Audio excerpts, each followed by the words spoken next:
Boga garagardoa, abenduan kaleratuko dugu hain zuzen ere, Bilboko konpartzekin batera, bertako Santo Tomas egunean, txosnan, daztagai eukiko dugu, eta baita ere, Alde Zaharreko zenbait tabernetan, eta Bilbo inguruko beste taberna batzuetan ere, salgai eukiko da abendutik aurrera.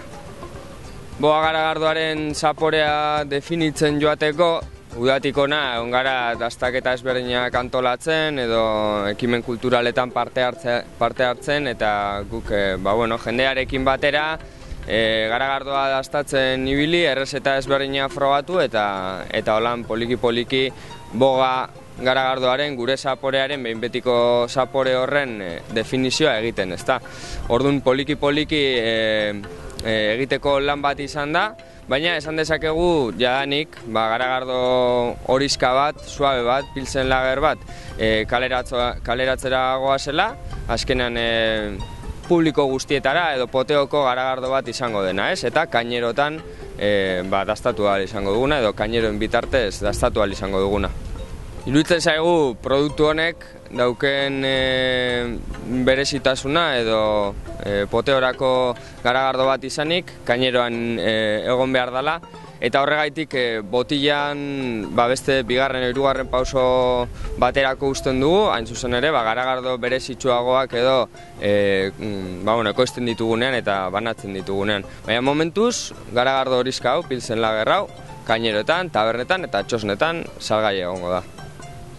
Orain arte, boga garagardoa bera, guk tramankulu txiki batekin ekoizten izan gara, trantsizio fase baten ere, Nafarroako beste fabrika txiki baten, mikrogaragardontegi baten ekoizten ibili gara, eta urtarrilean bertan sartuko ginateke Mungiako pabelloi baten, Belako bin kokatuko den pabelloi baten, bertan obra egin, atondu, makinari instalatu, eta gure ekoizpen propioa, gure fabrika propioa izateko, ez? Eta, irrikitan gaude momentu horiek ailegatzeko. Boga garagardo boga ekoizpen kooperatibaren proiektua egikaritzeko, inbertsio potoloa behar izan da, jakidan denez, batez ere makinarian, instalazioetan eta bar, eta hori dana finantziazio bat behar izan du, ez? Eta finantziazio hori lortu dugu finantziazio etikoaren bitartez, hau da, COP57 entitatearen bitartez. Kooperatiba honek, bere garaian Katalunian sortua eta dagoeneko Euskal Herrian bere delegazioa duena, finantzatzen ditu proiektua balio erantziak dituzten enean, ez? Kooperatibak diren enean, produktu lokalak ekoizten diren enean, eta barrez. Orduan guk beraiekin kontaktuan jarri ginen, eta finantziazioaren parterik potoloena beraiek finantzatu digute, ez? Eurek esate dutena da, guk itziko dizuegu diru hau, eta diru horrek abalatu behar izango du komunidade batek, ez? Kantitate txikiak batuz, 500koak, 1000koak, 2000koak, elkarte, enpresa eta pertsona ezberdinen abalen bitartez babesten da nolabait, ez? Kreditua bera. Orduan lortu dugu, eta hori guk ere barrotasunez esan beharreko kontu bada, 100 pertsona, elkarte, enpresa, tabernarik proiektu honetan sinistu dutenak eta postua egin dutenak, ez? 100 bat bogalari gurekin arraun egiteko prest. Badira urte batzuk, gure garagardo zaletasuna dela medio, aisialdi eta lan alternatibak eraikitzeko gogoa dela medio, hasi ginela buelta batzuk emoten garagardo enpresa bat edo kooperatiba bat sortzeari, ez? Eta horrela, aurten dela urte bete, erabakia hartu eta salto egin gendun, ez? Kooperatiba bera, apirilean altan eman gendun edo registratu genuen, eta bertan gaude 7 bazkide, 7 gazte, gogotsu, apurbet, eremu horietan, aisialdi, produktu lokalen eta kooperatiben edo lan eremu horretan alternatibak eskaintzeko, ez? Kooperatiba hortan daude bazkide langileak edo gaude bazkide langileak eta daude baita ere bazkide laguntzaileak, ez? Nolabait asanblada osatzen dugu guztiok, baina batzuk, bai kapitalaren aldetik eta baita ere parte hartze edo lan implikazio horren aldetik ezberdintasuna dakarrena. Eta gero egongo litzateke, bogalari guzti horien beste asanblada ireki bat, urtero zenbait erabakien parte izan daitezen. Badira 5 urte edo, garagardo artisauen edo naturalen merkatua kristonango gorakada izan duela, ez?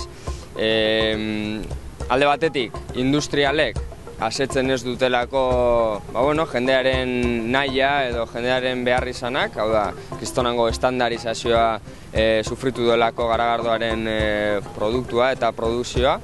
Eta ematen du bere garaian txakoliarekin edo ardoarekin gertatu zen bezala, ja exigenteagoak bihurtu garela, ez? Eta pertsona gura bezala, garagardo ezberdina frogatu, bertoko garagardoa frogatu, kalitate gehiagozko garagardoak frogatzea, ez? Azkenean, produktu natural bat izakeran, inguru girorako eta osasunerako kalte gitziago dakar, ez? Eta baita ere, zapore aldetik, gorputz aldetik, azkenean gozoagoa da, ez? Horregaitik, kalitatezko produktua da, ez?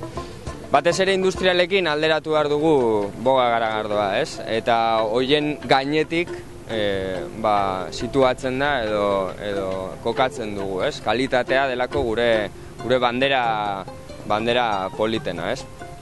Eta beste garagardo edo mikrogaragardotegiekin alderatuz edo garagardo artisauekin alderatuz, esan dezakegu Bilbo inguruan behintzat eta herri esparruetan sortu den garagardo bat dela, ez? Eta herriak sortu duen garagardo bat dela, ez? Ez hainbeste erabiltzen ditugun osagaiak edo ekoizteko moduak ez gaituzte desberdintzen, besteekin konparatuz, baina, lehen esan bezala, kooperatibaren izaera, finantziazio etikoaren postu hori egiten gaitu ezberdin, ez? Besteengatik alderatuz.